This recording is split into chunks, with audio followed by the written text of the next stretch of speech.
Good evening, everybody. Welcome to the meeting of the Grandville City Council. I'd like to call the meeting to order and ask Marcy to call the roll, please. Councilmember Flanagan. Here. Kellerless. Present. Merringa. Present. Steenstra. Here. Sullivan. Here. Vanderwall. Present. And Mayor Monahan. Here. Well, tonight for the invocation, we have a dear friend of mine, Philip Smith from Eternal Lord Church, and his wife, Bernadette, also a pastor, I believe. And so for those of you who wish, I'd invite you to stand for the invocation, and we're going to follow the invocation with the pledge of allegiance. It's an honor to be here tonight, so grateful and thankful. Such a longtime friend. Thank God for the mayor and all of you. We pray for all men. We pray for kings and for all that are in authority, that we may lead lives of godliness, honesty, and peace.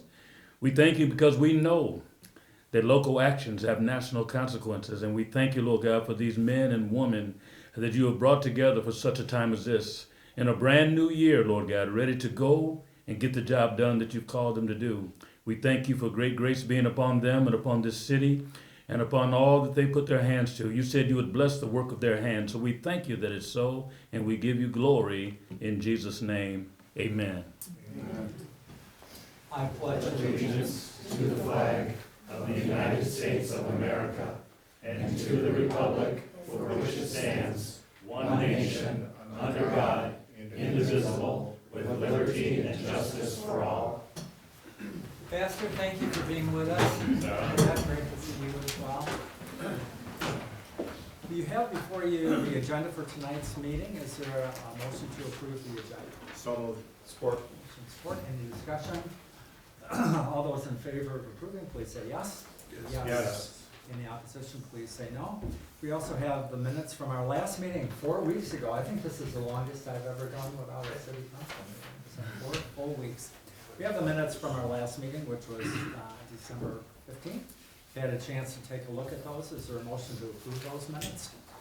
So moved. Support. Support. Any additions, corrections, anything anybody wants to emphasize tonight? If not, all those in favor of approving those minutes, please say yes. Yes. Any opposition, please say no.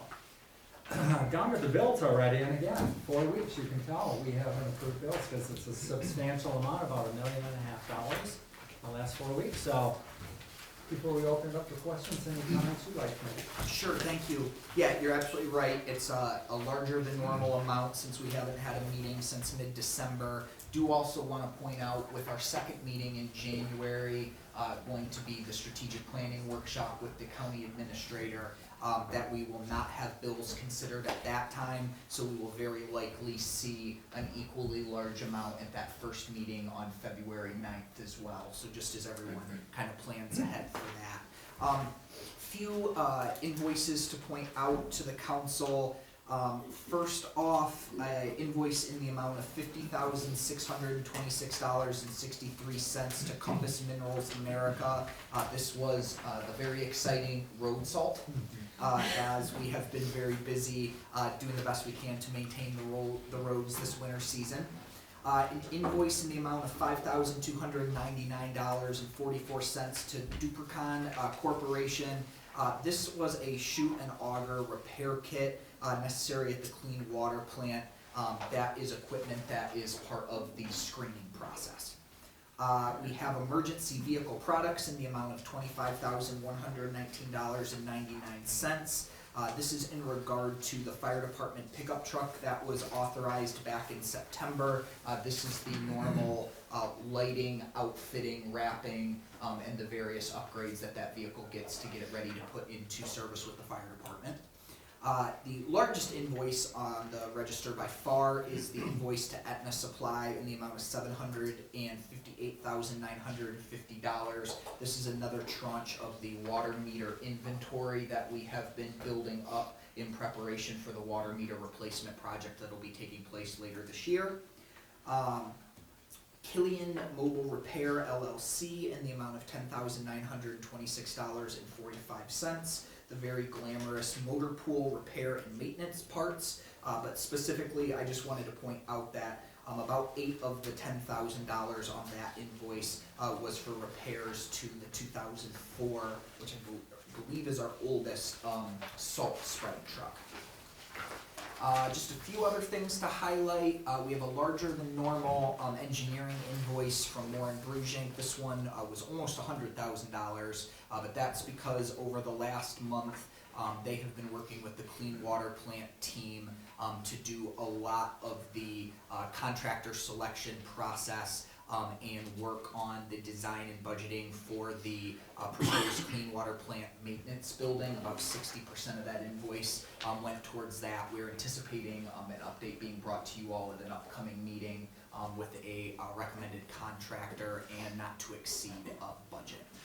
We have a progress payment to People Driven Technologies, Inc. in the amount of $22,895.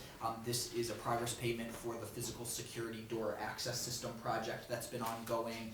They just started making the cut over at Clean Water, at DPW earlier today, and that'll take place all of this week. And then lastly, there was a vendor named Watkins Ross in the amount of $7,100. This was the OPEB valuation that took place earlier this year. If you'll remember when we shared at a council meeting that our OPEB funding percentage increased to 92%. I think that was back in October. So we have to do an annual valuation of the OPEB fund. But every third year, we have to do a full actuarial study of that, and that's why it's a larger amount this year than the normal small amount that is pretty procedural every other year. Other than that, I'm happy to answer any questions you all have, but those were the few highlights I had for this evening. Thanks, Griffin. Any questions for Griffin about any of the bills, or questions for Jane? Okay, you did a great job explaining it, apparently. All right, is there a motion to approve the bills tonight in the amount of $1,553,047.83? So moved. 85 cents, sorry. Support and support, sorry. All right, Be thank louder you. next time. Okay, any final questions, comments? Not, Marcy, would you call the roll, please? Councilmember Gelderlos, Yes. Merringa, Yes. Steenstra, Yes. Sullivan, Yes. Vanderwall, Yes. Flanagan, Yes. and Mayor Mas. Yes. Well, tonight we have the pleasure of getting an update from the Grandville Tree Board. Kyle, good to see you. It's a little cold to plant trees today, but Yeah, it was tempting a week ago. yeah, right. Well, we're gonna get the chance, what, the tree sale is In March. in March, okay, that's soon.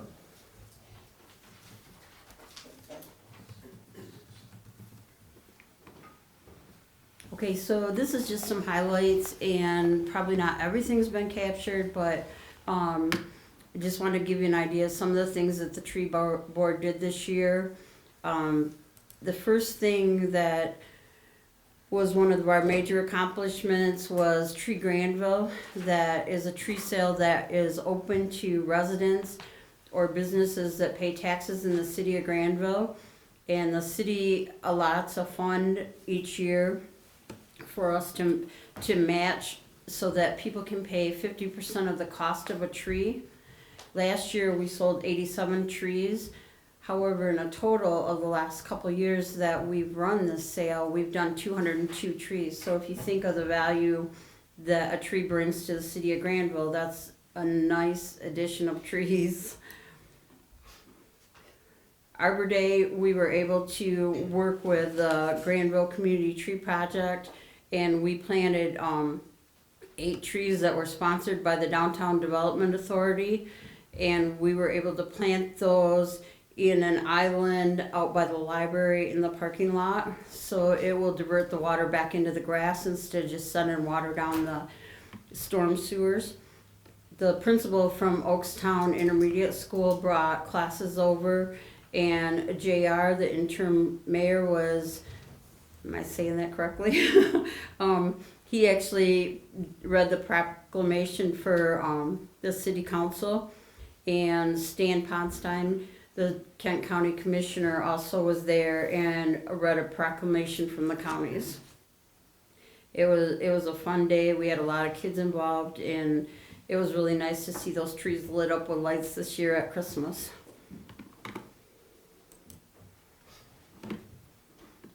through the tree board and the approval of this city council, we were able to write grants that will complete projects of $8,000. The first one was a Consumers Energy Municipality grant that was for trees between the street and the sidewalk. In October, those trees were planted. You can see that we had a lot of volunteers involved, and it's really nice when people are starting to learn how to plant the trees and how deep they should be, and that's what the one girl's down there with a shovel measuring so that she knows how deep to put that tree in. It makes a fun time, and it makes people very committed to the investment of planting trees in the city. We have the second grant. I was able to work with the Department of Public Works Director Charlie and the Assistant City Manager, and they submitted the grant for me for the DNR DTE grant. And we will use that money to buy trees to celebrate Arbor Day at Heritage Park on April 24th. We will be planting 10 trees there.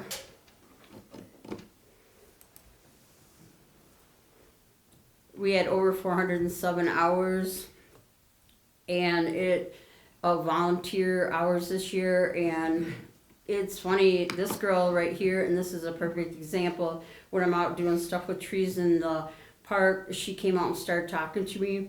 Next thing I know, she's out there helping us plant trees, and every time I put something on Facebook or whatever, she's like, can I be part of that? Can I do that? And so it's a great way to create that awareness when we're out and about. We planted over 107 trees this year in Grandville, and you can see all those happy smiling faces. They were excited to be planting trees. The one thing that I really want to compliment our board members, they don't just come and sit in the class or sit in our board meeting. They're actually taking classes with the community foresters, so they learn more about trees, and they understand, like, if you have bad roots, what you have to do to fix them. And I want to invite everyone to come this Saturday, January 17th. We have a tree advocacy class that is part of the community forester program. Carrie Reese from our tree board will be certified along with 2 other community foresters, so it's kind of exciting. It's at 10 o'clock right here, so you probably won't get lost or anything. I just wanted to tell you guys, thanks for your support. I get a lot of support from you guys and this community, and it's really a pleasure to see a lot of green things happening. See, it was short and sweet. Kyla, thank you very much for all your work. I mean, you're out there, rain or shine, no matter the temperature, working very, very hard. And Well, thank you. It's rallying volunteers. It's amazing.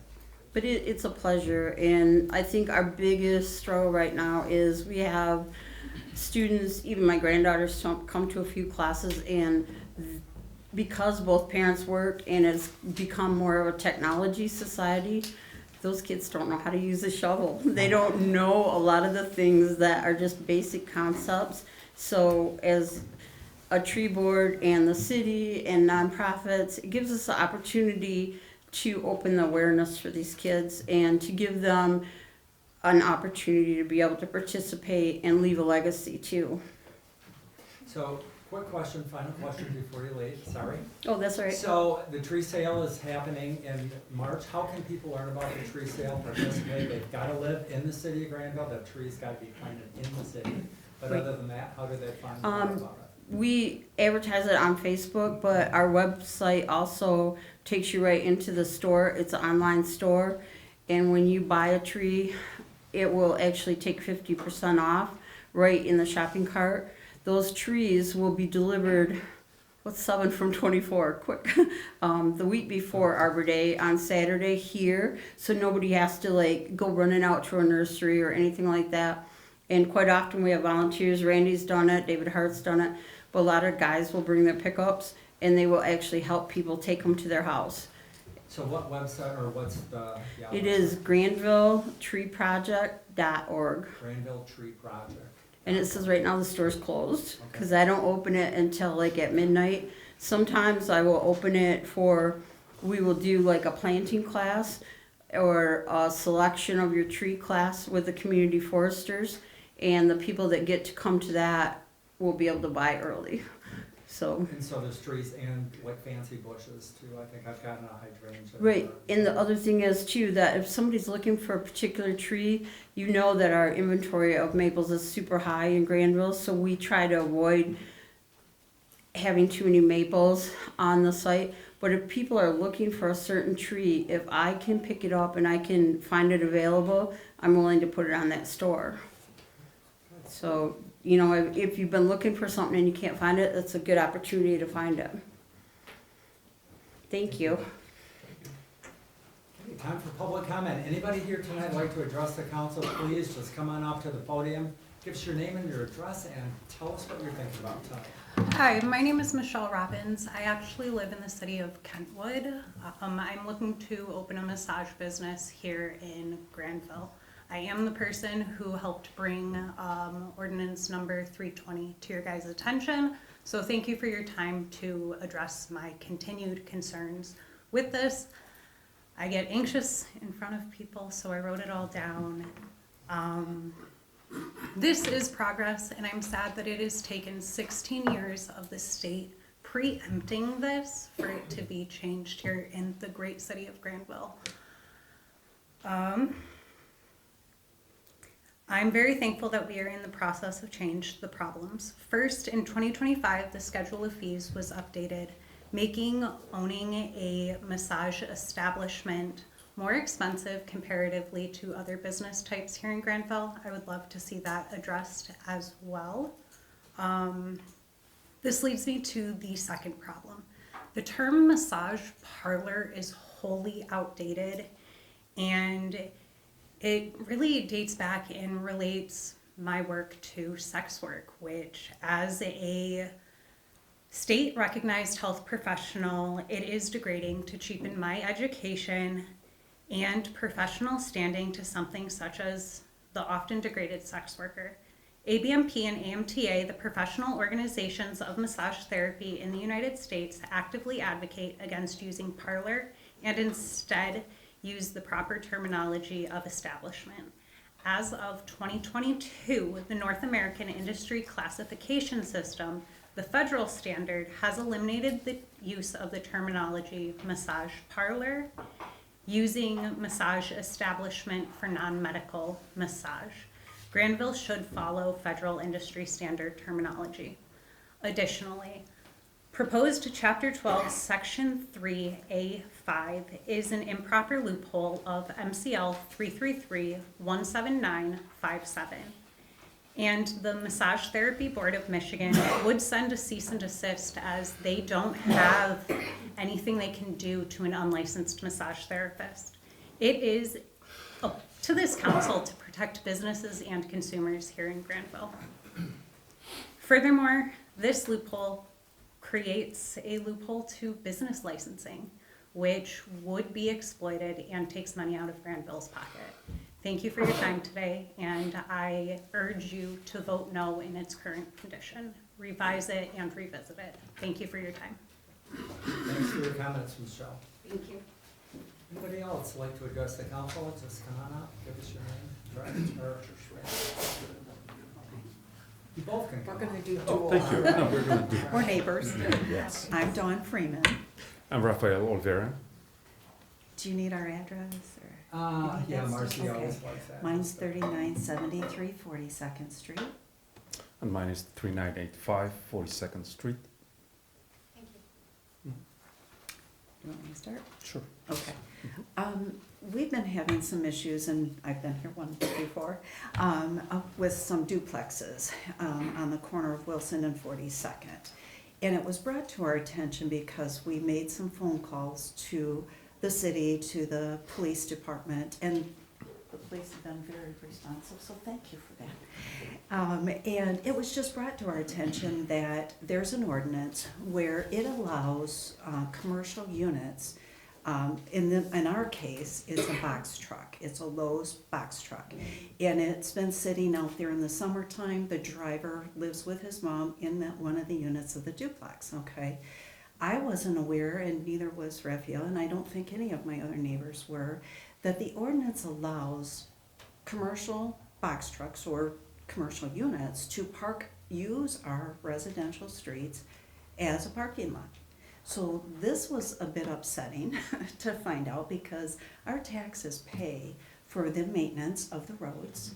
And it's just upsetting to think that it's a hazard, it's a safety thing for us. We're trying to back out of our driveway. We're trying to go around the box truck. We've got the duplexes parking in the street. So you've got a very narrow area. Can I show you? Yeah.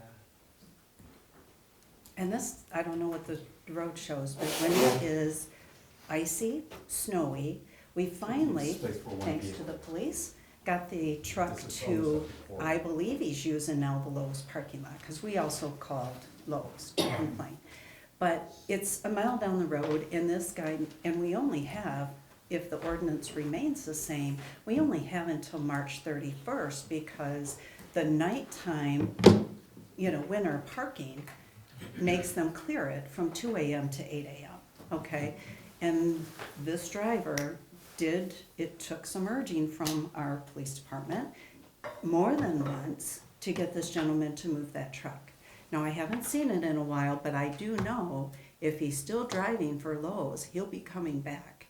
He works out of the Muskegon office and wants to live with mom. So his best option, he thinks, is to park on our street. And it's, trying to pull off from Wilson onto 42nd, you've got a lineup of cars, you've got buses coming through there. School buses. And yeah, it's school buses trying to do their drop-off, pickup, whatever, and us trying to get out of our driveways.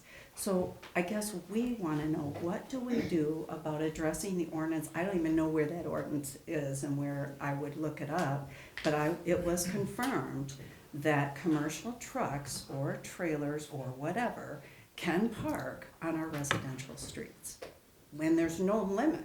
It's not even Mr. Lowe's driver can park there, but nobody else can. It's an open, and I don't know, it brings down, you come down that street and it's a mess.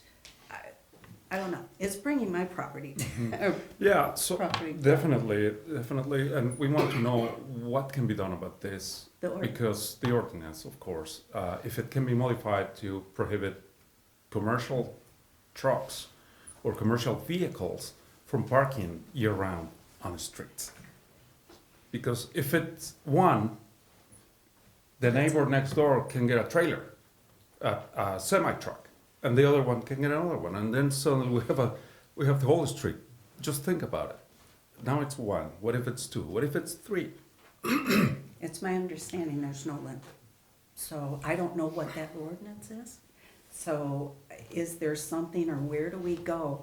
That's why we thought we'd come address it with you guys. We're glad you came and brought that to our attention. So Griffin, I don't know if you want to address it, or Matt, our assistant city manager, has a lot of. I do have one Yeah. question, if I can, just so I'm understanding right. The Lowe's truck, it's not parking there and staying there for days at a Yes. time? Sometimes, It's been Okay. there for weekends. Sometimes. Mhm. yeah. Over weekend, but Yeah. during the week, it's moving during the day and then coming Sometimes. back again at night?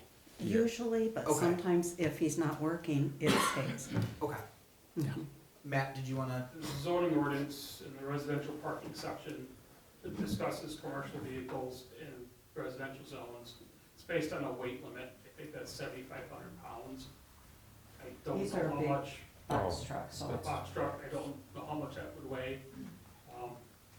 Deputy Chief, I don't know if there's a way to look that up, or, We looked at it before, and there's nothing that necessarily precludes a commercial vehicle in a residential district. There are some other communities across the state that have adopted different ordinances to address things like that. Sometimes in like a delivery time period of no more than 2 hours, stuff And like that's that. understandable. So, We're not, Yeah, right now, I don't think we have anything that specifically precludes parking Should there, have something because like you and that. I have discussed that. We should have something like that, yeah. yeah. Often ordinance changes come through our planning commission, and I see we've got the chair of the planning commission here. And JR is also on there. I don't know if that's maybe an issue. Take a look at it, or you have taken a look at it? We can look at it, this is a new one, Yeah. would you agree? We've not had any complaints, to my knowledge. I don't think Matt has, at least. He hasn't passed them along. You know what, I see your point. I mean, if there were a couple of them, one on each side, it Because would there's be no a limit. little tricky to maneuver through there. Well, it even is because you've got the duplexes with several cars, and they park all in the street. They've been doing better because it's winter, which is, so we're very happy about that, and it allows the plows to come through. But when they're all parked out there, and that truck's there, it's, especially for Raphael and his wife, and his son, it's hard for them even to get out of their driveway, and they're right next door to me, so. Well, appreciate your comments. It sounds like that's something the planning Okay. commission can Yeah. at least start to discuss, or. What I'd suggest, if it's okay with the council, is let staff, we'll go through the existing zoning ordinance and the code of ordinances, and we will, compile the applicable sections that would apply in this case, or if there are not such that apply, and we can follow up with the planning commission if that's a conversation that they wanna have, and we can at least go from there. If you guys, are you planning on staying for the whole meeting, or are you?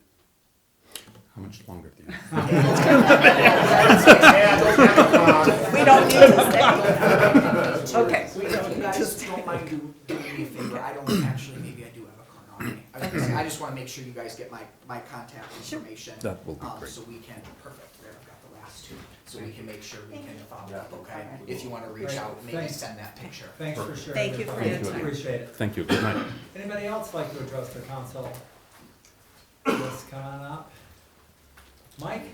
Welcome. Thanks to Charlie and all the snowplow guys, they've done a great job, so thank you. Great, thank you, Mike. Hi. Hi, I'm Lila Chrisman. I live at 4194 Mohawk Avenue.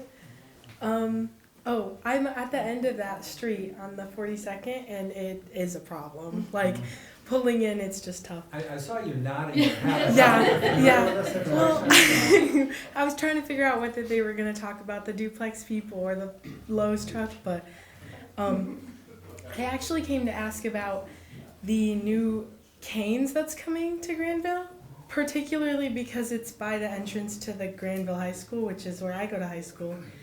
And I know obviously we have young drivers and they're already not great at driving. So just with that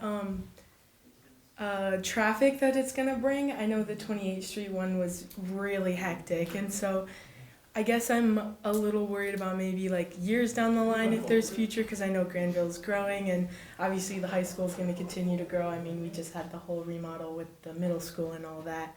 And I know when I leave the high school, I go out the canal exit because nobody wants to touch the Wilson exit. And I just wonder if maybe there's any plan to address the traffic when all that's going to arise. I don't know when, can I? Sure, please do. So, have you had an opportunity to see the site plan that was approved for that I site? haven't. Could I, or how do I find that? Absolutely, so I would suggest let's start there first. Yeah. I do know parking and traffic flow was something that was considered by the planning commission when they approved it. Yeah. If you wanna do me a favor and share your contact information with Assistant Manager Matt Butts over here. Yeah. So he's our staff liaison to the planning commission, and we can share with you the site plan that was approved. That would be And if you're fantastic. interested, we'd be happy to sit down with you later and kind of talk through any more about that. Yeah. If you'd like. That But would be maybe that's great. the best place to start. That's great. Yeah. Thank you so much. No problem. Okay. Thank you guys. Thank you, I appreciate it. Anybody else like to address the council? Now's your chance. Last call for public comment, okay? All right. Next item on the agenda is ordinance number 320, and that is to amend chapter 12, Code of Ordinances regarding massage therapy. Now, this was introduced at the last meeting, I believe, Yes. and then tabled, so is there a motion to remove this from the table? So moved. Support. Motion support. Any comments, questions? All those in favor of removing from the table, please say yes. Yes. Yes. Any opposition, please say no. Okay, you've had a chance to look at it, heard the comments from Michelle.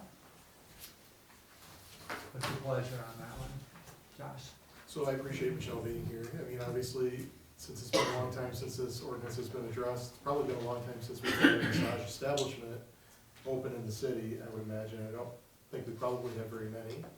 I appreciate your comments, and I'm wondering if we have an opportunity here while we're addressing this and updating this already to be compliant with the state law, that we could address the language issue that she brought up, or what the process would be, city attorney, to make that minor change from parlor to establishment in here. Sure. Yeah, great question. I'd like to just echo your comments as well. We appreciate, Ms. Robbins, you attending. I want to say that, you know, nothing in the ordinance is you know, intended to impute or suggest that legitimate massage practitioners should be subject to any disrepute. I'm very sorry if that came across. You know, some of this is, as you said, old language that goes back a long way, and some of it, you know, there is an unfortunate reality that, you know, there can be abuse in some circumstances. So a lot of this is intended to address that, not to reflect ill on you or other legitimate practitioners. So thank you for attending. I think, you know, if you want to make a change in the language to change massage parlor to massage establishment, I think we can do that. Don't have any issue with that whatsoever. Might be better to, the ordinance before you does not have those, really only has one section that we're talking about from the entire ordinance tonight. Might be appropriate for me to do a revision to pick up all those changes, just do an amendment, restatement, bring it back to you at the next meeting for final approval. And there's no real urgency, is there? I think if we can make that and get even closer to, making this as good as we can, it would be good. I do know from talking with the individual in the audience, you know, they have some plans to try to get a business in place. I don't think delaying another meeting changes it a whole lot. If I may, I cannot sign a lease until the ordinances are updated. As a condition of my lease, I am required to follow local ordinance. So I am holding off until there is a ordinance in place that I can comfortably comply with. So I mean, the other option that exists that is much clunkier is you can adopt this ordinance this evening. That likely allows, you know, the individual in the audience to be able to move forward with their lease, and we can bring another ordinance that just changes that terminology. But again, I'll leave that up to you. It doesn't change the principle that, yeah, I would recommend we do an edit and bring it back to you at another meeting to address the parlor to establishment transition. So I just did a quick glance over, it looks like there's three different, I may be missing one, but it looks like there's three different places where the word parlor is used. So. The ordinance is this is a small portion of the, okay. of the overall massages. Okay. Yeah, so we wanna make sure if we're gonna change it, we'll change all of the areas in that section, not just this. Can we approve it with the intent to change it?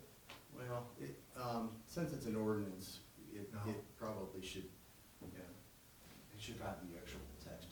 You're recommending that Yes. waiting? I am. If Ms. Robbins, if you need this to move forward, you know, again, we could go forward. It's a really, at the next convenient time, probably isn't urgent to get the other change made. We could probably get this done. That would solve your issue. Do it the right way the first time. Oh, you're okay That's waiting? my theory. Do it the right way the first time, as to ensure that we don't have to keep revisiting and let's make adjustments, let's put it in proper terminology and function before signing it. Okay. Good, then we'll just hold on. Is this something that we can do at our strategic meeting on the 26th? I mean, as part of our council meeting, right? Yeah, I mean, my preference would not to, cause again, that meeting was gonna be strictly the strategic planning piece. We weren't gonna do minutes, we weren't gonna do bills. We put it on that day because it was the most convenient for everyone, but gonna host that as a standalone one. I'm not gonna say you can't if that's what you all would like to do. I mean, we can make that happen. But I guess I would just say because it's in an alternative location and not gonna be structured like our normal meetings, but if that's what you guys would like to do, cause we wouldn't have to do another first reading and second reading, right? I don't think so. The other changes are really, they're not substantive effectively, Okay. it's just changing term in the ordinance, but we would have to restate the ordinance. Pick them all up. So, I don't think we would have to do another first reading. Okay. If you wanna do it that way, there's a, That's fine. Okay. Would you like us to try to bring it on the 26th? I mean, I would rather see you get an answer in 2 weeks than in 4 weeks. I'm fine with either. Does not matter to me. I'd rather do it the right way the first time. That's all that matters. I guess I'll defer to Dave to you on this. yeah, well, I mean, to Griffith's point, if we're gonna have to, I mean, the only question is, minutes and formalities, so if you're okay with that, we can notice public meeting, there's no problem there. Yeah, I mean, it'll be a public meeting. We'll have to do public comment anyway.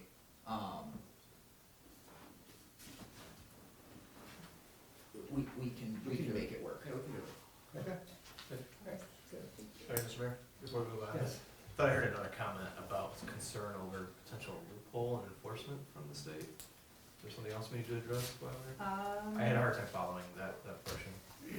Chapter 12, Section 3A5, it is a loophole that would allow a massage therapist who's not licensed by the state to be excluded from these ordinances applying to them. It's one of the exceptions that you just have to have membership in a professional organization, which you do not need licensure to have, and you need 500 hours of education, which isn't the state standard. So it just creates confusion and an unnecessary loophole that would allow the board to not be able to do much besides a cease and desist, and then you guys would have it written that if they did all these things, they don't need the license, thus not giving you guys the ability to provide the safeties that licensure has for consumers. Okay. Well, that's not really specific to what you need to open your business. If we're happy to go back and look at things further, but I think at that point, we're gonna need to take a little more in-depth look at this. We're gonna have to go forward with another revision and another, I would kind of start this over. We're gonna make more substantive changes. So. I think on one hand, I'm not gonna lie to you, if you leave that provision in, I will exploit that loophole, thus taking the business licensure out of your guys' pocket, because I'm gonna follow the ordinance, and if there's a loophole, I will exploit it. The ordinance as proposed still requires a business license if you're gonna have a physical establishment. It just doesn't require you to get a separate massage license. Correct. I believe the exception, I may be wrong, but it looks like the exception is that this ordinance does not apply if you are XYZ. So I could be wrong, but I will do my best to exploit that if it is left in. I like to cause trouble, I'm sorry. David, you can take a look at that Yeah, probably. take a look at it. And we'll address that when we address. Yeah, if we're gonna make any changes. Okay, good, thanks. So we'll aim for the 26th, depending on the number of changes, and if that's not possible, we'll bring it back at no later than the 9th. So appreciate the feedback. Thank you for your Thank time. you. Do we need to table that? Motion to remove it from the table.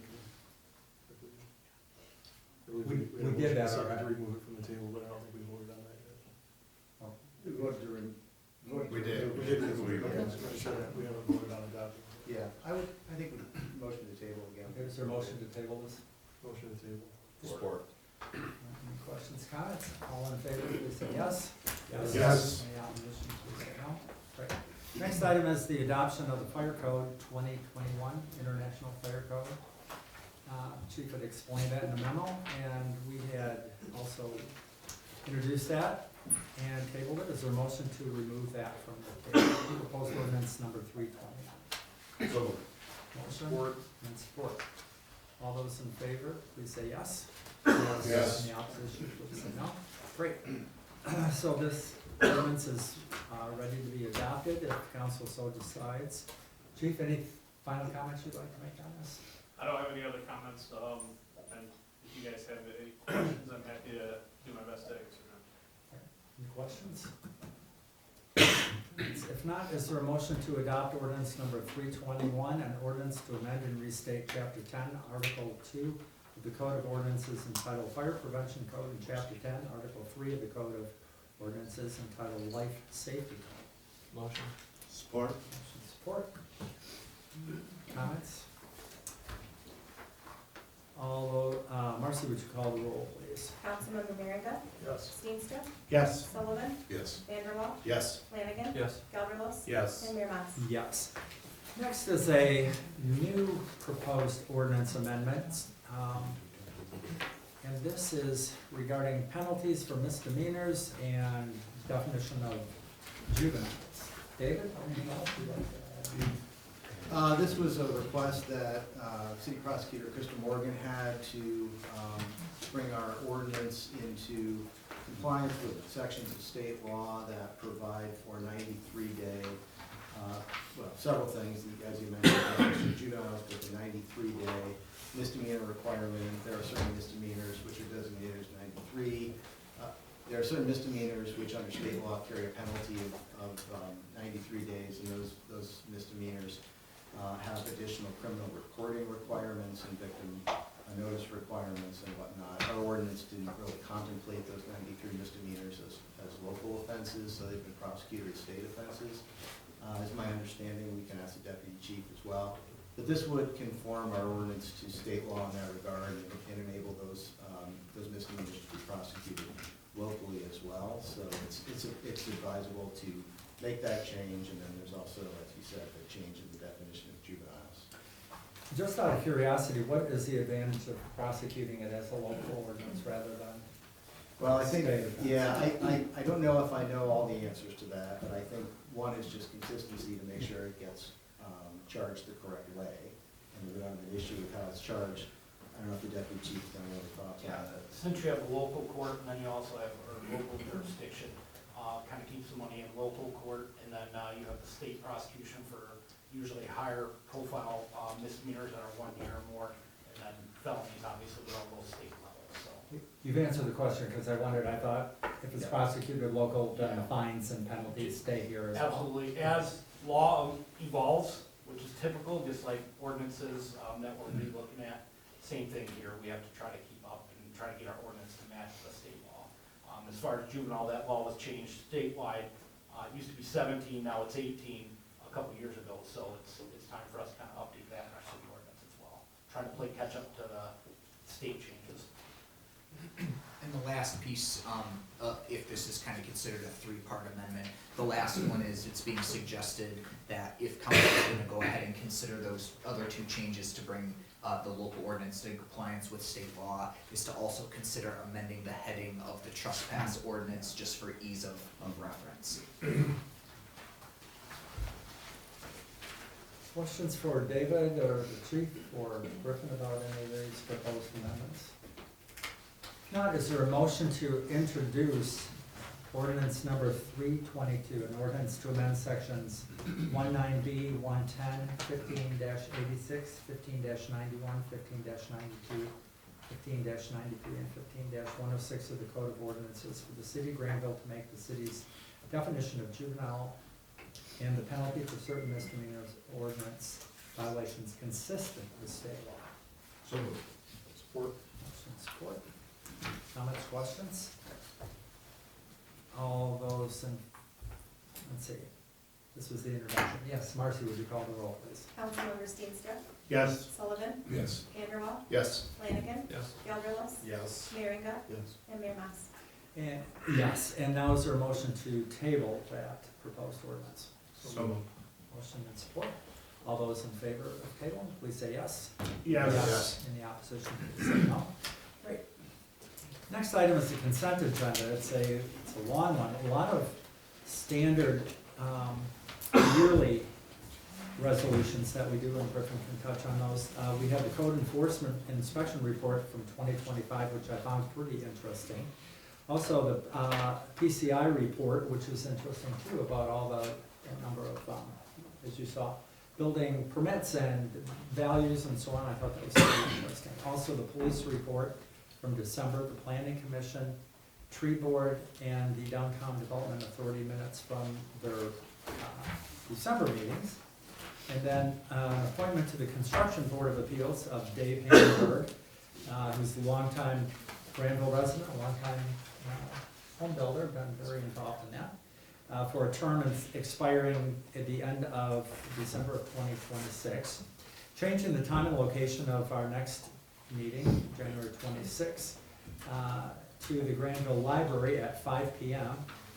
And a number of resolutions, one establishing the Grandville Board of Review 2026 meeting dates, establishing the 2026 poverty exemption guidelines, resolution number regarding Grand Rapids Community College, Grandville School Districts, Kent Intermediate School Districts, and Wyoming Public Schools collecting the taxes. Yes. And a couple of purchase orders, one for pump operator training. It sounds like some of the training was done one of the neighboring cities, and it was so useful that you want to do it for all your staff. And also EMS bags and equipment, there's going to be more units, and then they're going to be consistent. So approval of the consent agenda because of those purchase orders would be in the best interest of the city. Any item on there that anybody would like to discuss in particular? If not, okay, I'm sorry. Just a quick question for the fire chief about the training. Yeah. You mentioned in your memo that our staff were able to take advantage of the training. I think it was in Wyoming. Walker. Will ours also be open to other agencies in the area too? Yeah, so we are going to offer Walker some of those spots back so they can get 100% of their staff through that training as well. So it's been a really good relationship of, they hosted a couple trainings and they gave us some spots, and we found that very beneficial, so we want to put all of our staff through, and we're going to extend that offer back so they can get up to compliance. Good, nice, thank you. Good. Appreciate that. Any other comments, questions? If not, is there a motion to adopt the consent agenda in the best interest of the city? So moved. Motion and lots of support on that. Marcy, would you call the roll, please? Councilmember Sullivan. Yes. Vanderwall. Yes. Flanagan. Yes. Gelderlos. Yes. Merringa. Yes. Steenstra. Yes. And Mayor Mas. Yes. City managers report, and I see the first item is Little League parking update, and I see we've got some neighbors for us, so we're anxious to hear what we've got to say. We do, yeah, we've got a few neighbors, we've also got a representative from the Grandville Little League with us this evening. So just in terms of context or a little background, as many of you will recall, about this time last year, the City Council authorized a proposal from the Dispute Resolution Center of West Michigan to help facilitate a handful of meetings with various stakeholders regarding the longstanding conflict between the surrounding neighborhood and the impacts of the Grandville Little League. And one of the items that was identified as being kind of the most impactful or a primary concern throughout this process was the impact of parking on the surrounding neighborhood. So I'd like to spend a little bit of time walking through some potential options that were developed as a group, as well as kind of evolved through some additional exploration over the rest of last year. And really what I'm looking for this evening is some input, some feedback, and some direction in regard to next steps. Because believe it or not, we're gonna be to the spring Little League season before we know it. So just gonna be looking for some guidance on if there is any interest in moving forward with any of these options, because if there is, staff will have to start working here pretty soon to get these implemented in time. So you'll see on the screen, and I appreciate Marcy putting this map together. It looks much better than what I was able to do. I'm gonna start with option 1, which you'll see on kind of the bottom side, the bottom of that area, off of the Billmark cul-de-sac, which is a street that is severely impacted by the impacts of parking during the Little League season. I've been down there a few times and sat with some of the neighbors, and you definitely feel that is a major, believe it or not, for being a cul-de-sac, it's a major roadway when it comes to where people drive through to either drop off their families or park, and gets incredibly congested. So one of the options that has been discussed would be reestablishing the cut-through off of the Billmark cul-de-sac to the existing parking lot that the Grandville Baptist Church has. My understanding is there used to be an informal cut-through that existed there, but it was never established with any kind of documented easements or anything like that. So when one of the properties sold, that cut-through went away. I've had some conversations with the church and the applicable property owners, and they all expressed a willingness to reestablish that pathway. The estimated cost of this option would be approximately $10,000, and that's when you're thinking about the costs of conducting a survey, preparing the necessary easement documents, and then constructing a privacy fence. That is definitely an option that can be explored. The concern that I think it's important to think about here, and it's been shared by some of the neighbors as well as the league, is there's some concerns expressed based on the past experience of having this cut through, is how many people are actually going to use that cut through and be willing to park at the church and walk the short distance to the league. So that's one option that exists. The second option that's more on the right side, or geographically it's going to be the east side of the property off Aaron Avenue, would be, there has been some discussion to establish a new grass parking lot off Aaron Avenue. The Grandville Little League plans to reduce the size of Field 4, which, sorry for the confusion, but where you see the 2 on there for option 2, that's Field 4, just to nice and confuse everybody this evening.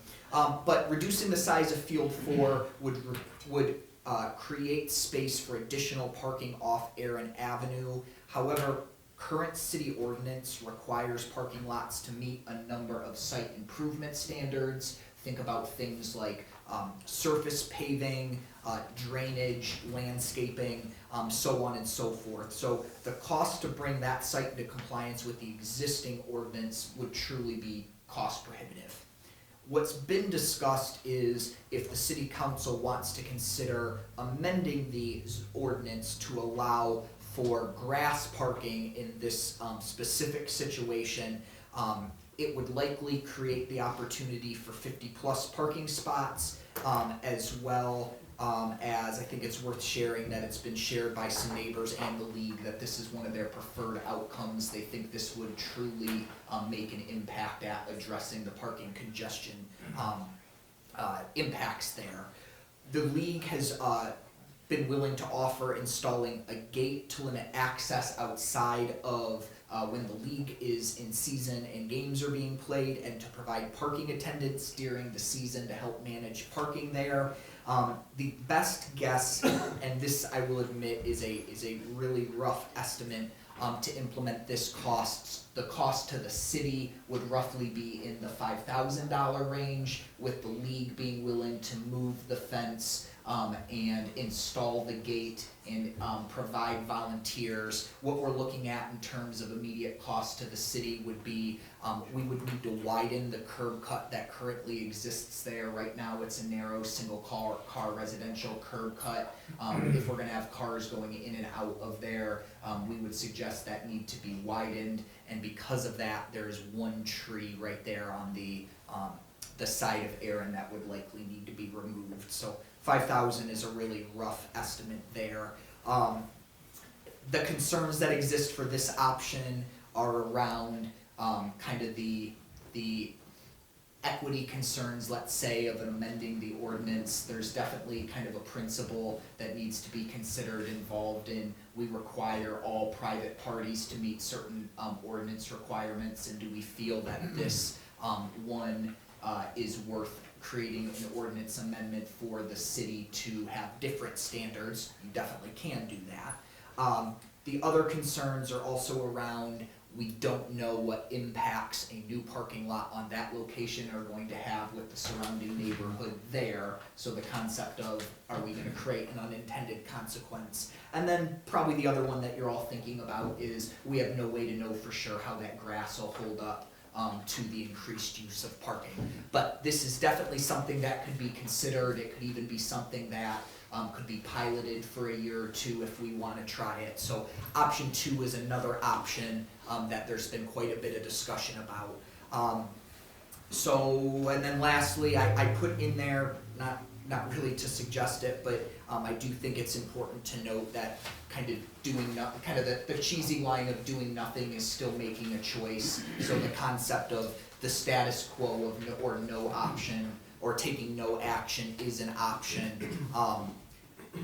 We're gonna continue parking enforcement and trying to address issues as they've arisen, as we have to date. I think it's important to note that I don't think any of us think any of these options are gonna fully eliminate the impact of on-street parking, but by providing some additional option, I think the hope is that we can reduce some of the congestion that is absolutely impacting some of the surrounding neighborhoods. So just would appreciate the opportunity to get some input from the council and some direction on where you'd like to go. I know we've got some neighbors that have been incredibly patient, and just appreciate the league and some neighbors for participating in these conversations. And would just be interested in getting some input from the council on what you would like to see as next steps. Great, thanks. First, let me say, you have the idea of getting the dispute resolution center involved in this, and I think that was a great idea. I think, okay, to even come to a point where there is some possibility is good, so thank you for that idea and putting that whole thing together, so. Council, thoughts? Yeah, I'll go first. To those who have been working on this and the residents who have been patient, this is an awesome step. This has been probably a long time coming. Josh, thank you for facilitating and being part of this as well. This seems like something that's been needed for a long time. So the fact that we've put some time, effort, resources into it, I commend everybody for being involved. I'm not sure where my feelings lie on option 1, 2, 3, or 4. I just wonder if the horseshoe lot off of Canal was ever talked about of being less horseshoey and more squarey to create more spaces. That was one thought I had. 2, I remember when my kids were smaller, I remember parking in the church parking lot and walking through there. That seemed fairly convenient, especially not to disrupt folks that live on Billmar. I know how that must feel, absolutely. But 2, option 2, I do think though that exploring that grass option is probably our best bet. I don't think option 3 of doing nothing is reasonable. So that's where I'm at. Yeah, I echo quite a bit of what JR mentioned. I'm wondering, I'm not too bright with ordinances, but why is it that horseshoe lot off Canal can be paved and we can't do that off of Aaron? You're gonna end up into a cost decision. So to build a parking lot off of Aaron that complies with the existing ordinance, we're gonna be talking, I'm gonna just ballpark numbers, we're gonna probably be talking in the $200,000+, if not slightly more than that, to address drainage, the landscaping requirements, and so on and so forth. So it became a point that that starts to be kind of cost prohibitive, but obviously if that's something the council wants to explore more, we'd be happy to. Again, getting something like that constructed in time for this season isn't possible. Right. But yeah, I apologize if there was confusion. You very much could build a parking lot in that location that complies with the ordinance. It's the cost that I think creates the issue there. Okay, okay. It would be significant.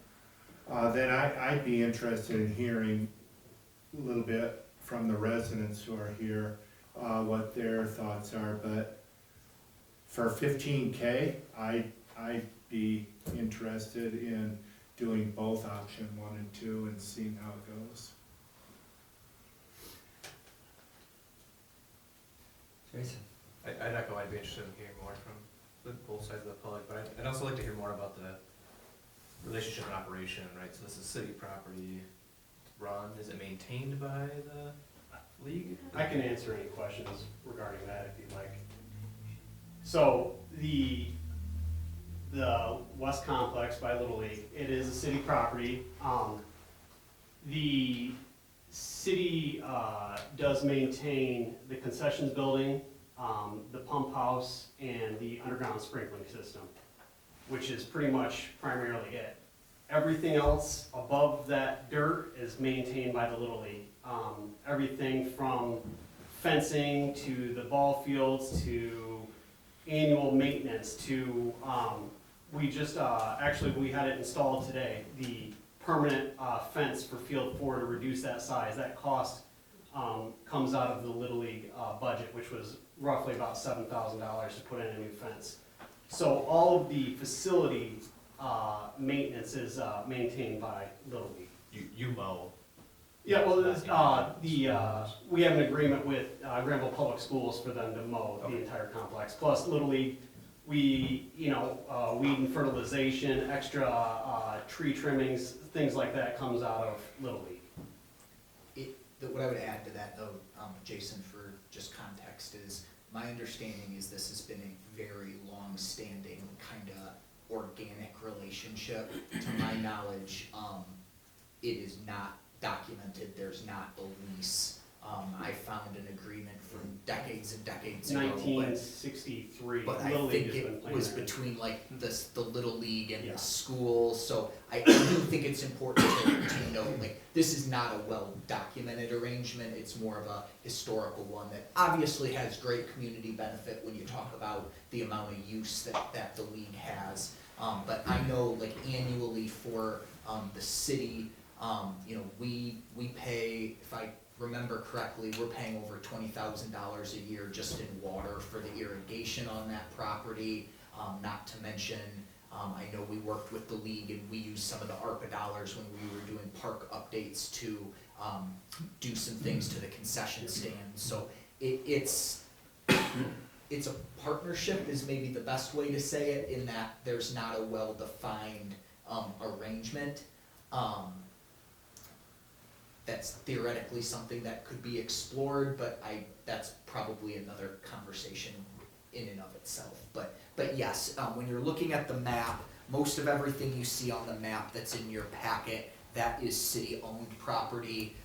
The little bit of parking lot you see on the right side is school property, and then they have 2 smaller fields just north of there. That's school property. But what you're seeing in your memo, that's city-owned property, Including the horseshoe parking lot? That's correct.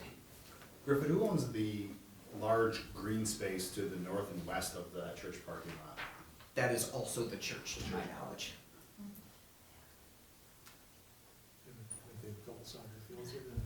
I believe so from time to time, but yeah, to my knowledge, that's also the church. Frankly, I like Tim's idea of doing both. Option 1, using the existing church, I think that's very gracious that they're willing to let that happen. But I think everybody, like all of us, we want to park as close as possible. And even though that's not very far, option 2 is gonna seem a whole lot closer because you can see what's going on. And I like the idea of doing both of them. It's not a lot of money. And, I mean, I have, you know, just, I think probably option 2, people are gonna use more, but I don't know, we'll find out. So I kinda like the idea of trying both of them, not a lot of money. I think, you know, there's no perfect solution, but Correct. certainly, what do you always say? Not perfection, but just Progress over perfection. Yeah. Try it. Yeah. Josh? I was just gonna ask Josh, Yeah. the Musker, I didn't realize you guys had already done the fence there. Is there irrigation on that field too that needs to be either moved or? So the irrigation that's on that field is, there is irrigation, and it is zoned off, which Charlie could help a little bit more about. But it can be turned off, it can be removed, that's a conversation for Winchell, and I think, the Department of Public Works, specifically to figure out where, there's only I think there's 2 lines out there, 2 main lines, or one main line that runs from the back of the property into the pump house, and then a separate line that has 4 sprinkler heads, so there's not a ton of lineage out there on that field as far as irrigation goes. I'm just thinking if we would use that for parking, do we need to relocate irrigation? It sounds like not. And we can still irrigate the field with what's out there without having to. We cut and cap everything that's out of Reed Park. Yeah. Okay. Cut and cap it, just leave irrigation, maybe move a few heads into the shorter field, so So really no significant cost involved in doing anything with irrigation for. just cut and cap. And that, sorry, Sharon. That's fine. And then, and if, you know, Grandville Little League will always wants to be a great partner to the city, but if the cost for capping the lines and that is a concern to the city council, that's something the league could pick the tab up on as well, for capping the lines and making sure we extend them out and things like that, to reduce the overall cost to the city.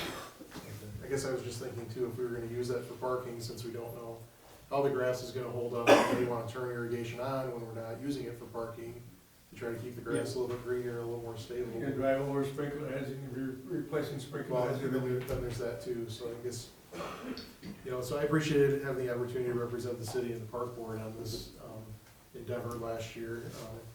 You know, it was kind of voluntold to help out with it, which is great. I mean, we had some great meetings and great discussions, got to meet some wonderful people. I guess I actually personally don't have a preference for one over the other. I mean, the 2 as we're talking has a little bit of more of a, you know, iffy, you know, is it gonna hold up? I'm glad to hear that we're not gonna pave it, because I hate to pave over green space, you know, for limited use during certain times of the year. And I also don't love the idea of taking a big mature tree out there over Tree City, you know, unnecessarily too. But personally, I guess maybe I lean a little more towards 1, because you've already got a parking lot there, and if we're able to get cooperation from the property owner there and can reestablish that. I guess I'm thinking, you know, kind of who uses which fields when and so forth too. My kids are a little bit older now, but we played quite a bit on fields 1 and 2, which are the 2 there on the left. And if I'm gonna go there as, you know, a parent, if I'm gonna go there, I wanna park as close as possible, just like everybody does, right? Number 2 really doesn't do anything for me, because I gotta go all the way around to get to fields 1 and 2 anyway. And so I'm gonna probably drive down Belmar first and see if there's a parking space there. And if not, I'm more likely to go around the corner and park in that church lot and walk across there. It's probably closer for me if I'm going to those couple fields than if I'm going to the other side for number 2. Because I'm gonna have to go way out of the way, all the way around, because there's no cut-through street that goes around there to get to over to Erin. So just, I guess, maybe we look at both options, like, you know, Tim was suggesting, and see what we can do. I guess I personally prefer if we do 2, that it's sort of like on a trial basis, I guess. I mean, I know there's some investment in putting a gate in there and stuff like that, and I said I hate to take a nice mature tree out of there too if we don't have to. Curb cut's okay, but, I guess I kinda maybe like to, could we try it for a little while and just see, you know, you mark it off with temporary something or whatever, instead of putting a fence in, put a temporary fence up or something, just to see how it goes and The concern see what though, the response is from people. so the gate cost is not, you know, you can put up a gate there to limit access to it. So the thought process behind limiting access to the facility is that if Little League uses it Monday through Thursday, it is used Monday through Thursday, from 5:30 to 9, and then the gate gets closed. If you put up tape or some other not as method to keep people out, then it might get used on school days, or then you're having another issue of it just being used all the time. So the gate method is preferred over anything else, I guess. Or even if it was chained, you could chain it to, just as long as there's some fixed point there to keep people out when it's not being used. Right, yeah, I guess my concern about using that as a parking lot was that, you know, you wanna be able to use it when we need it for a Little League, but we don't necessarily want it to be a free-for-all parking lot all Yes. the time.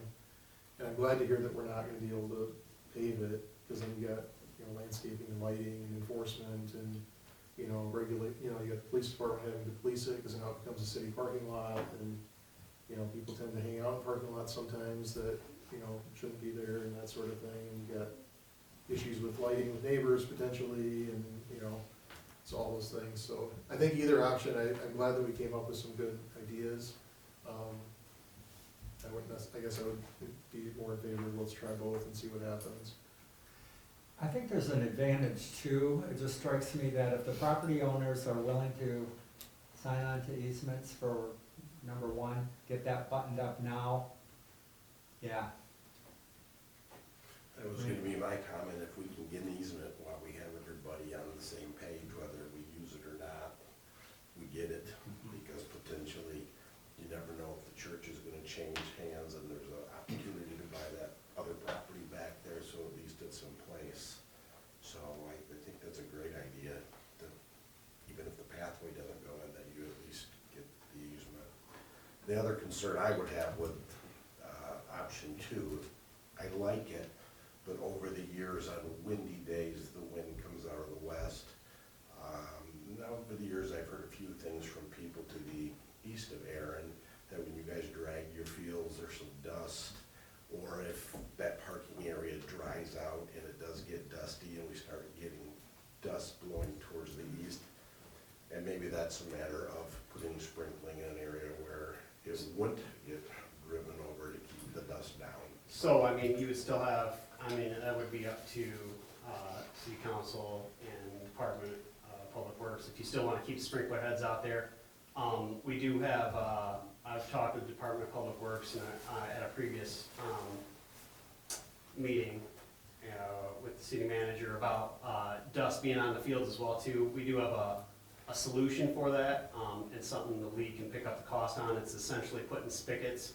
You run a line off of the sprinkling lines, a spigot right behind home plate, and then we can water the fields essentially before we drag them on the hot, windy days, and then that limits the dust for that. So the impact there is would be minimal to put the spigots in at the cost for the league, essentially. Just like the pros. What's that? Just like the pros, right, where they water the field down. Yep. Just a couple quick comments. As compared to option 1 and option 2 does have a few other sort of, I guess I'll say, administrative or logistical hurdles. Option 2, as pointed out by the city manager in his memo, would probably require an ordinance amendment to help allow for public athletic fields to be used, or to allow grass parking in connection with public athletic fields or public parks, which would be different from other uses, so we probably need a tweak to the ordinance, there's that. And then I think we need to do probably a little bit of analysis on what sort of ADA requirements there are relative to a grass parking lot like that. May require some either paid parking or additional paid parking elsewhere, which we haven't done that analysis at this point.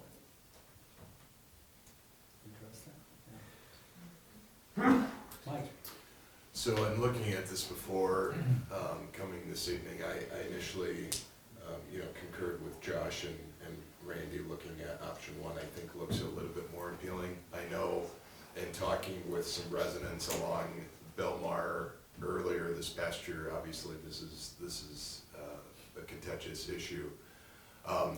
in looking at option one, I think it makes more sense, especially with the parking lot there being an established area where cars are already able to park.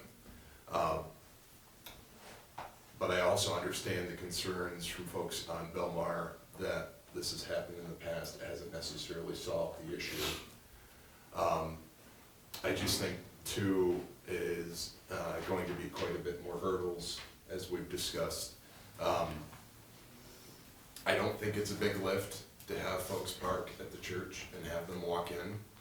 But I'm open to hearing more concerns regarding that. I think having a more established pathway from the parking lot to the fields than we've had in the past, hopefully would allow more individuals to park in the lot to be able to access the fields. I'm not opposed to option two. I get a little bit concerned about us changing things for our purposes and not necessarily allowing that for other individuals and groups in Grandville as well. Can I address you, Councilman? So with option one, there's a deep history behind using option one. That parking lot prior to the new homeowner taking place, it was, you could walk through, it was fenced, it was upkept.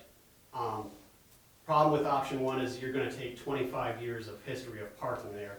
And if there are 400 cars at the complex, the most amount of cars, the max amount of cars that parking lot has seen, you're looking at 3 to 5 cars on a game day.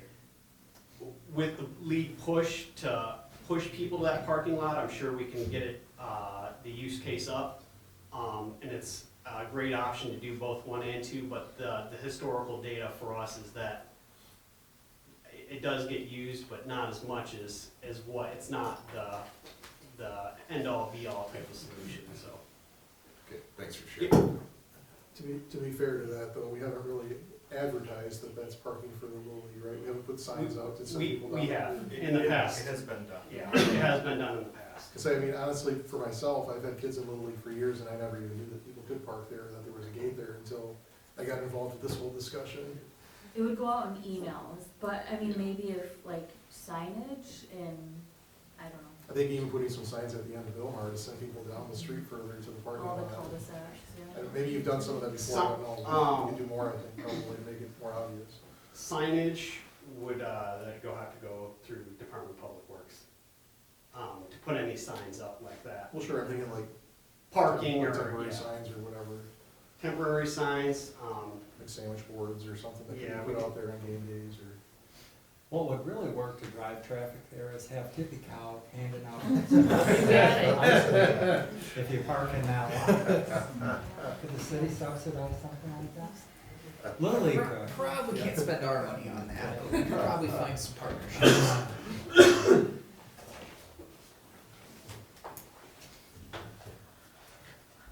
Jason? So I heard you mention Monday through Thursday. Is that the actual schedule? Are there no games Friday, Saturday, Sunday? So, it is based on sign-up. So Grandville Little League is the largest youth sports organization in Grandville. It's also the largest Little League in Kent County.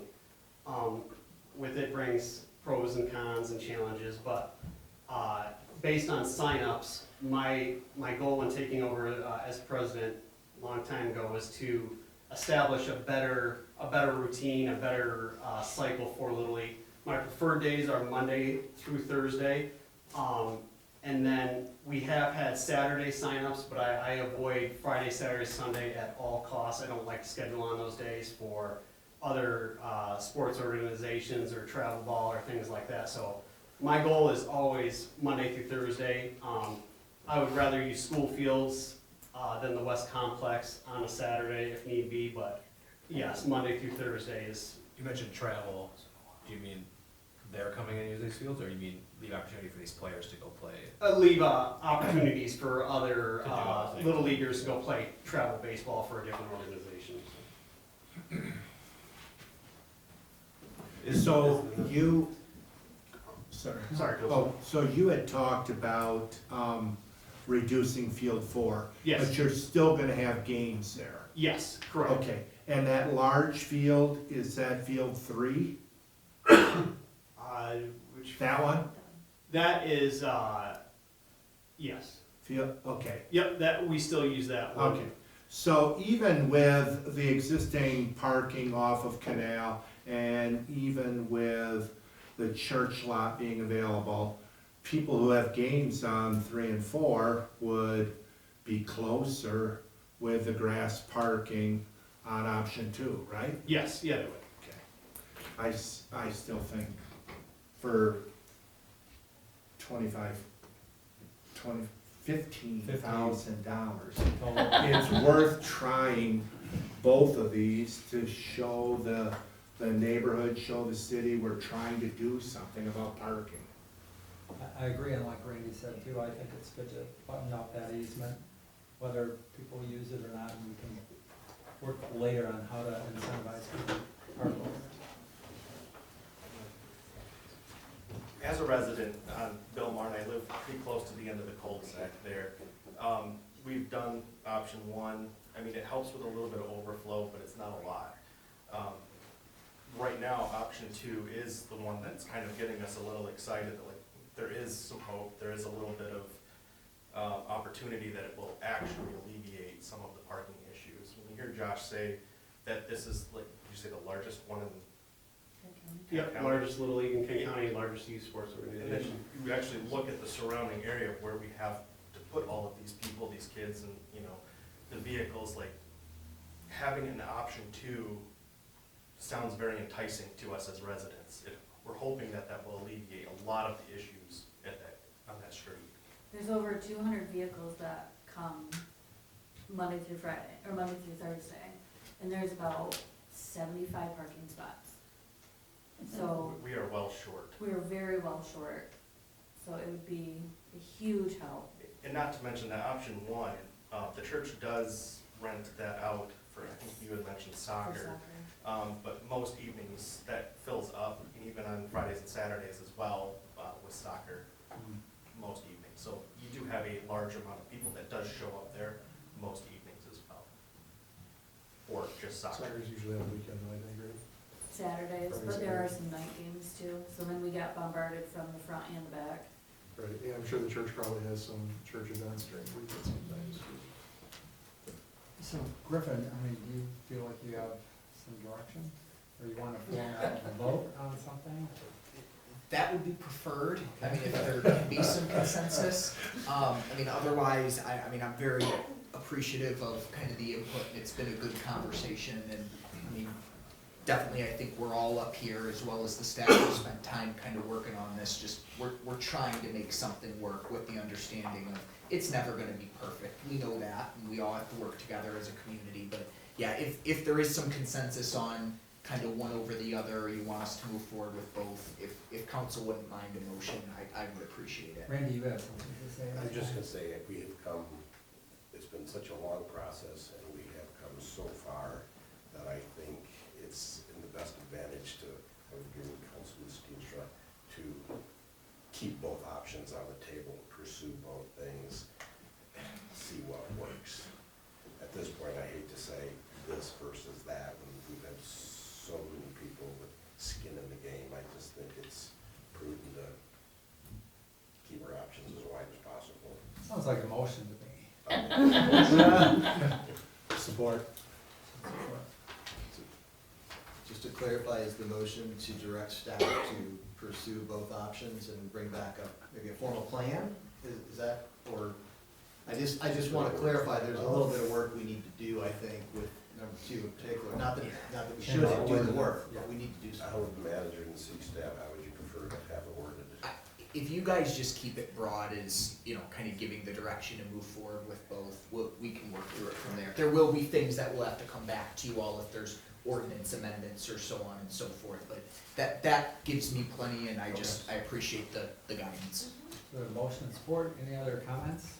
So just a question, what I'm interested with, so option 1, no one's necessarily opposed to option 1, we just don't think that's going to solve the problem entirely. So I think it makes sense, you know, Randy, what you said about pursuing both options. It's not gonna hurt to pursue option 1, is what I'm getting tonight. Okay. All right, thank you. Any other comments? Marcy, would you call the roll, please? Councilmember Vanderwall, Yes. Flanagan, Yes. Gelderlos, Yes. Merringa, Yes. Steenstra, Yes. Sullivan, Yes. and Mayor Mas. Yes. Thank you all, I do appreciate the time spent discussing that one.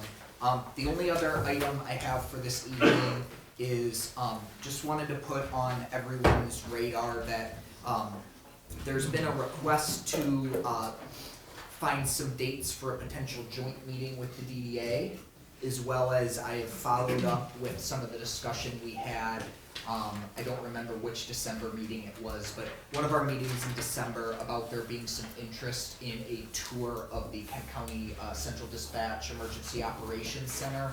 So I didn't know necessarily, I guess if we can start with that one, you know, if there's interest, you know, if we have more than a few of you, we wouldn't have to notice it as an official meeting and then we can all go out there. But I didn't know who was interested in taking a tour there. I mean, Mr. Mayor, if you don't mind, can I just say, I mean, do you mind giving me a show of hands, like who's interested in touring? I'm interested. Okay. Before, but I go again. Okay, so we have a Yeah, lot, right, okay, yeah. so we have a lot who are interested. I guess I'm looking just for a little bit of guidance, knowing everyone's busy schedules and between people working and traveling. I mean, what's the best way you all would like me to go about trying to find a date for that? They said they are pretty flexible. I think they're more looking for options from us. Do you wanna look at dates? Do you want me to put some kind of Google Calendar poll or something together? Okay, so I can do that for, I can do that. And then I think the other one is, with the transition taking place with staffing and the DDA, there is some interest in having a joint meeting with that board. Specifically, the conversation we had with the board at last week's meeting was really around the most urgent need that the DDA has right now is to make some decisions about community events in 2026. In the short term, between the assistant city manager and myself, you know, we're able to help keep things moving when it comes to the Moxie project, the East End Gateway grant, and some of the administrative stuff. But when it comes to the feedback we've gotten from that board, as well as from many of you about wanting to make sure we can continue to do the best we can when it comes to public events, that's where we're gonna need some discussion, particularly when it comes to how we wanna move forward there. So I think there's some interest in having a joint meeting sooner rather than later. My suggestion would be, we have the council's own strategic planning workshop coming up on the 26th.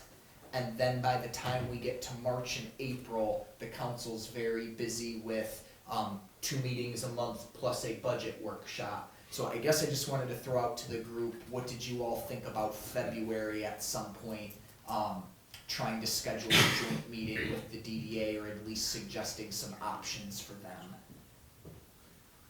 What do you think about meeting like here an hour before a council meeting? So starting at 6 and having a designated hour time with them. I think that could be possible if that works for everybody here. The other one I always throw out is we meet second and fourth Monday, is that third Monday. But either way, it doesn't matter to me. Is an hour long enough? I'm guessing not. I don't think I'm it- hearing from Matt, frankly, probably no. not. Yeah. Okay. So maybe that first or third Monday. Okay. So I guess same thing, if it's okay with the council, if you prefer, maybe I'll shoot a couple dates out via email this week, and if you guys don't mind just taking a look at those and maybe getting back to me as soon as you can. That way I can work with Matt to coordinate with the DDA and we can try to get something booked sooner rather than later. But, okay, I appreciate that, I will take care of that this week. But yeah, please keep an eye out for those and let me know, so we can try to keep some of those moving. I think that's all I have this evening. Again, I appreciate the feedback on those items. I'm happy to answer any questions you all may have about anything else. Questions for Griffin? Well, let's start with Jason for Flanagan with council member comments. Thank you. I just wanted to mention that I was thankful to the city manager and both fire department and police department. They were kind enough to host Councilman Sullivan and myself for some onboarding sessions to learn more about how they operate and get a look at the facilities, and truly valuable time. And I was incredibly impressed, and you know what great stewards of our tax dollars. I mean, I could have eaten off of the floor in either garage, really. So appreciate it. Thank you very much for the time, and I learned a lot. And look forward to visiting some other departments. It's a tall order, though. They had some cool toys. So. That's all. Thank you. Yeah, in regards to the parking issue on 42nd and Wilson and the duplexes, I do think it's something that we need to take a look at. I think we've got a lot of other potential parking issues in the mix, so to speak. We've got, as I'm driving around town, when I was out going door to door, I had another family on 42nd on the other end of the street complaining about the situation. We have snowplows parked in people's front yard. We have roofing contractors that have got their storage and they're using their front yards for storage until they go back in business. We have roofing trailers, dump trailers, landscaping trailers, snowplows. We've got quite a collection of parking type issues that a lot of them are just kind of flying under the radar because nobody's complaining, but maybe we want to take a little broader approach to some of these type questions. So that's it. Thank you. Josh? So just a couple things, I guess. So even though the weather's been kind of here and there, it's been warm, it's been cold, it's been snowy, it's been raining, all the things, there's still work being done in the parks. And our projects are moving forward over at Mill Race and over behind the cemetery. I noticed that the bridge across the creek is pretty close to getting done, I think. Very close. Noticed the other day they've got the new railings up and they've got the new decking on there, I believe, and making good progress there. And of course, over at Mill Race, if you ride past there, you'll see some piles of dirt, you'll see some new concrete. They're moving along there, here and there a little bit too, but it's nice to finally see some progress on those projects that we've been working on for, what, the better part of 5 or 6 years now, to try to bring to reality. So the construction companies are being persistent, even with the weather's been challenging, and kind of moving those projects forward, so that's been great. And then I just wanted to wish the mayor, I understand it's your birthday today. Yes. So, And there's no place I'd rather be than here. So. We're appreciative of you, we're Thank appreciative that you're here with us and doing well, and just want to wish you a happy birthday and lots of health and good wishes for the coming years. Thank you. Yeah, I appreciate being here for this birthday, especially. Thank you. Yeah, that's it. I was gonna wish you a happy birthday too, Thank so you. happy birthday. And Michelle, thanks for coming and sitting here for an hour and a half. Thanks for schooling us a little bit, educating us, I guess would be a better word, on the word establishment. And I hope we come out of this better. And also, I don't know whether Dave Hannenberg came in and applied, or if someone recruited him, but that is a great addition to the Construction Board of Appeals. So if you're watching, Dave, welcome. That's it. Mike? Just want to say thanks to Josh for coming this evening, and Brittany and Michael for sharing your opinions. I truly appreciate it. Hopefully we can get a solution to this problem, so thanks for all the work you put in. Had a great time. Thank you, Griffin, and the chiefs, deputy chief, for the opportunity to tour the police department with Councilmember Flanagan. And fire department, I think I was just as excited to tour the fire department as the last time when I was 8. So luckily I've never stepped foot in a police department. That's probably a good thing. And just lastly, thank you, Kyla, for all the work that you do with Tree Board in the city. I absolutely love serving on the Tree Board and appreciate everything that it does. So thanks. Yeah. Yeah, you know, when you show up at City Hall and the parking lot's busy and almost every seat's full, you're like, oh, what are we getting into? But I think tonight there were some great comments from residents and, business people and, you know, young people and people involved with Little League. So everybody who's here, thank you for showing up and thank you for giving us your thoughts. Steve, happy birthday. Thank you. And Dave, Tim is my next door neighbor, so when there's a finder's fee, you know, you can pass that check to me for recruiting him, but no, he'll be a great asset, absolutely. Thank you. No, other than just thank you everybody for being here tonight. I don't have any other comments. Just looking forward to a great 2026. Is there a motion to adjourn? So moved. Support. Motion support. All those in favor, please say yes. Yes. Great, thanks, have a good evening.